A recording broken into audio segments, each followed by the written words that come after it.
ગુજરાતની મુલાકાતે આવેલા વડાપ્રધાન નરેન્દ્ર મોદીનું ઠેર ઠેર લોકોએ સ્વાગત કર્યું હતું।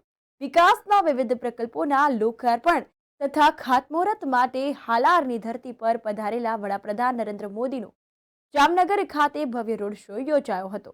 દિગ્જામ સર્કલથી ઓસાવાળ સેન્ટર સુધી યોજાયેલા આ જાજરમાન રોડ શોમાં પ્રધાનમંત્રીને આવકારવા બહોળી સંખ્યામાં જનમેદની ઉમટી પડી હતી।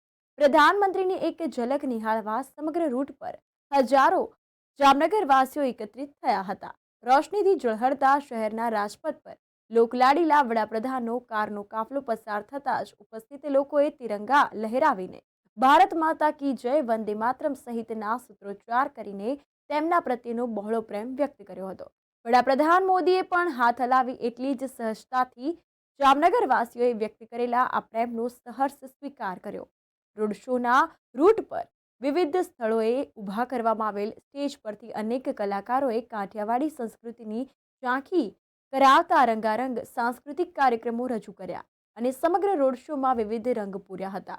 ઉલ્લેખનીય છે કે વડાપ્રધાન નરેન્દ્ર મોદી આજે 25 ફેબ્રુઆરીના રોજ જામનગર, દ્વારકા તથા પોરબંદર જિલ્લાના અનેક વિકાસ કામોના દ્વારકા ખાતેથી ખાતમુહૂર્ત તથા લોકાર્પણ કરનાર છે। જે કાર્યક્રમ માટે પધારેલા વડાપ્રધાને જામનગર ખાતે રોડ શો યોજીને સર્કિટ હાઉસ તરફ પ્રસ્થાન કર્યું હતું।